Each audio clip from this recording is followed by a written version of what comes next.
Never let go 2024 Amazon பிரைமில் தமிழ் டப்பில் release ஆன ஒரு horror suspense thriller movie. Alexandre Aja இந்த படத்தை டைரக்ட் பண்ணியிருக்காங்க. ஹேலி பெரி பெர்சி ஆண்டனி மற்றும் பலர் இந்த படத்தை நடிச்சிருக்காங்க. இப்போ இந்த படத்துடைய கதையை பார்த்தரலாம். ஒரு அடர்ந்த காடு, அந்த காட்டுக்குள்ளார ஒரே ஒரு வீடு. அந்த வீட்டில் படத்துடைய ஹீரோயினி 2 பசங்க, இவங்க 3 பேர் மட்டும்தான் இருக்காங்க. இப்போ நம்ம ஹீரோயினி அவங்க பசங்கிட்ட இந்த வீட்டை விட்டு வெளியே போனால் நம்ம செத்துருவோம், உலகத்தில் யாருமே கிடையாது, நம்ம 3 பேர் மட்டும்தான் இதில் இருக்கோம் அப்படின்னு சொல்லிட்டு வளர்த்திட்டு வராங்க. ஒரு கட்டத்தில் அப்படி ஏதாவது வீட்டை விட்டு வெளியே போகணுமா, அந்த வீட்டுக்குள்ளாரையே ஒரு மாதிரியான ஒரு கயிறு ஒன்று இருக்குது, அந்த கயிற்றை கட்டிட்டு தான் நீங்கள் வெளியே போகணும், ஏன்னா அந்த வீட்டுக்கு நமக்குள்ள பாண்டிங்கை ஏற்படுத்துகிற கயிறு அப்படின்னு சொல்லிட்டு அந்த 2 பசங்க கையிலே கட்டி விடுறாங்க. இதில் ஒரு பையன் நம்புகிறான், இன்னொரு பையன் நம்பலை.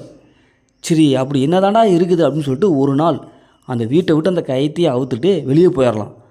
அப்போ பார்த்தா ஏகப்பட்ட பல சம்பவம்லாம் நடக்குது. உண்மையிலேயே அவங்க அம்மா சொன்ன மாதிரி அந்த அமானுஷமான பிரச்சனை அங்கே இருக்குதா, இந்த உலகத்தில் அவங்க 2 பேர் மட்டும்தான் இருக்காங்களா இல்லையா, இறுதியில் என்ன ஆச்சு அப்படிங்கிறதா இந்த படத்துடைய ஆன்லைன். படத்துடைய பாசிட்டிவ்னு பார்த்தாவே படத்துடைய ஸ்டோரி ஒரு வித்தியாசமாக இருக்குது. அதேமாதிரி படத்தை நடித்து எல்லோரும் சூப்பராக பர்ஃபார்ம் பண்ணியிருக்காங்க. இந்த படத்தில் ஹாரர் எலிமெண்ட்ஸ்லாம் நல்லாவே காமிச்சிருக்காங்க. ஒரு காடு அப்படின்ட்டு நம்மளை கொஞ்சம் பயப்படுத்தியிருக்காங்க. படத்தோடைய பிஜிஎம் மியூசிக் பொறுத்தளவுக்கு நல்லாயிருக்கு. சினிமோட்டோகிராஃபிக் ஹை குவாலிட்டி மியூசிக் அப்படி கொடுத்துருக்காங்க. தமிழ் டபுள் வாய்ஸ் ஒவ்வொரு கேரக்டருக்கு தகுந்த தமிழ் டபுள் வாய்ஸும் கொடுத்துருக்காங்க. படத்தோடைய கிளைமேக்ஸ் ஓரளவுக்கு நல்லாயிருக்கு, நம்ம எதிர்பார்த்த மாதிரி எதிர்பார்க்காத மாதிரி வந்திருக்கு. இந்த படத்தோடைய மைனஸ்ன்னு பார்த்தா ஸ்க்ரீன் ப்ளே தான். ஏன்னா செகண்ட் ஆஃப் ஸ்க்ரீன் ப்ளே ரொம்ப ஸ்லோவாக இருக்குது, இன்னும் கொஞ்சம் ஸ்பீடு கொடுத்துருக்கலாம், ட்விஸ்ட் அண்ட் எண்டிங்கில் இன்னும் கொஞ்சம் மெயின்டைன் பண்ணியிருக்கலாம். மற்றபடி படத்தில் சூப்பராக இருக்குது, அப்படி அருமை அப்படிங்கிற மாதிரி சீன்ஸில் எதுவுமே இல்லை, பார்த்து பழக்கப்பட்ட அதே சீன்ஸ் தான்.